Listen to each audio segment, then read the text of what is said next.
we will discuss about pressure exerted by gases, the unit 3. So now we will discuss about atmospheric pressure. Okay, so what is atmosphere actually? We know that our earth is surrounded by an envelope of air, which is commonly known as atmosphere, and it is found that the height of atmosphere is approximately 300 kilometer, and we know that air is a kind of matter. It exerts thrust or weight on the earth's surface and all the objects around it, right? So what is actually atmospheric pressure?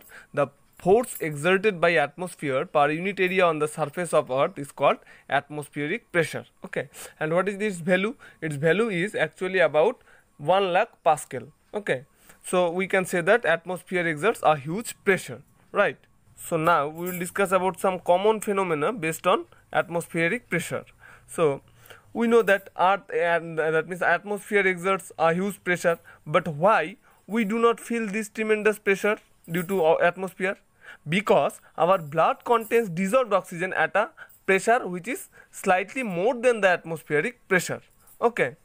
It is for the same reason when one man travels on higher altitudes, then nose bleeding can occur. Why? Because at higher altitudes, okay, the atmospheric pressure is very much less than to the pressure of blood inside the body actually. Okay. Similarly, we can suck lemonade with a straw or feel ink in the pen or draw contents of injection in syringe due to the pressure exerted by air. Okay, so here due to atmospheric pressure of 1 lakh Pascal, every 1 meter square of the surface of an object experiences a force of 1 lakh Newton. Is not it? That means which is roughly equals to 10 tons of force actually. But we do not experience such a force acting on our body. Why? So if we assume that the surface area of an adult is 2 meters square, then the force experienced will be 20 tons, right? But our blood contains dissolved oxygen which is at pressure of more than 2 lakh Pascal. Okay, so this pressure is actually commonly known as our blood pressure. Okay, and it counterbalances the atmospheric pressure. Okay, so that we cannot experience such a force acting on our body. Lizards stick to the walls by forcing out air with the help of their belly and claws. Okay, so now measurement of atmospheric pressure. So we can measure the atmospheric pressure with the help of an instrument which is barometer. Okay, so what is actually a barometer? So what is actually the construction of a simple barometer? Okay, so this is a simple barometer. Okay, so it consists of a glass tube. This is a glass tube. Okay, this is a glass tube actually with a narrow uniform bore, and its length is actually 100 centimeter. Okay, and this glass tube is closed at one end. Okay, and the tube is carefully filled with perfectly pure and dry mercury. Okay, so there is mercury inside the tube. Okay, now a thumb is placed tightly on the open end of the tube, and then it is inverted in a bowl containing mercury. This is the bowl containing mercury, and then the glass tube is inverted in the bowl containing mercury. Okay, and then the thumb is removed, okay, from the open end. So now it is observed that some mercury moves down, thereby creating an empty space here. This is the empty space actually, okay, which is commonly called Torricellian vacuum. Okay, and now it is found that at the sea level, the vertical height of the mercury supported in the tube is 76 centimeter above the surface of mercury in the bowl. Okay, so this is the actually this length is 76 centimeter.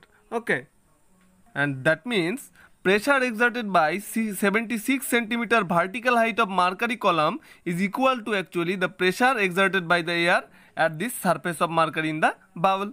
Okay, in other words, we can say that the air exerts as much pressure as is exerted by 76 centimeter of vertical height of mercury column. Okay, and it is also found that with the change in seasons, okay, temperatures, the barometric height changes, which suggests that air pressure also changes, right? and we can conclude that if the barometric height is less than 76 centimeter, then we can say that the air pressure has fallen, and if more than 76 centimeter, then we can say that the air pressure has increased. Okay, and Torricelli also found that the vertical height of mercury column above the free surface of mercury in the bowl, okay, is independent of the shape or size of the tube. Okay, and the vertical height does not change if the tube is tilted. Okay, and it is also found that if the mercury is damp or some liquid is introduced in the space above the mercury column, then the barometric height drops. Okay, why? Because we know that the liquids like water, if we introduce liquids like water, ether or alcohol, then it will vaporize, it vaporizes in vacuum. Okay, and we know that the vapors then exert pressure on the surface of the mercury. So then the barometric height, that means the level of mercury will drop, right? Now, why is water not used in a barometer? Okay, so we know that the density of water is 13.6 times less than the density of mercury, right? So it has been found that the atmospheric pressure can support 10.34 meter of water. Okay, that means a water barometer will support only 10.34 meter of water. Okay, and we know that it is very difficult to have a tube of 10.34 meter length. Okay, and we can also say that water vaporizes under vacuum conditions, is not it? So therefore a water barometer will never show the true atmospheric pressure. Okay, now why is mercury used in a barometer? We know that the mercury is the heaviest liquid at room temperature, is not it? So a short length of mercury can counterbalance the normal atmospheric pressure, and we also know that mercury does not vaporize under vacuum conditions like water, ether or alcohol. Okay, and so we can record true atmospheric pressures. Okay, and the third point is mercury does not wet the sides of the glass tube, we know that, and hence it helps in recording the true atmospheric. The fourth point is that mercury can be obtained in pure state easily, we know that, and it is clearly seen in the glass tube. That means we can easily see the mercury in the glass tube. Okay, and now defects of simple mercury barometer. Okay, the first one is, as the apparatus is made of glass, we all know that the apparatus is made of glass, so there is a chance of its breaking. Okay, and the level of mercury in the glass trough increases or decreases with the change in atmospheric pressure. Thus a permanent scale cannot be marked on the glass tube.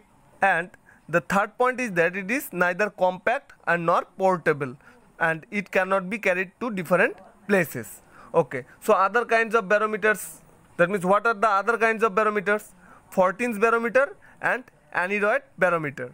In 14's barometer, it is actually the improved version of simple mercury barometer, in which all the defects are removed. And the another one is aneroid barometer. It is actually one kind of barometer which does not use any liquid, and it is compact and portable. Okay, and now lift pump or common water pump. So it is a less important topic, so read it in your home only. Okay, so that's it for today. Thank you.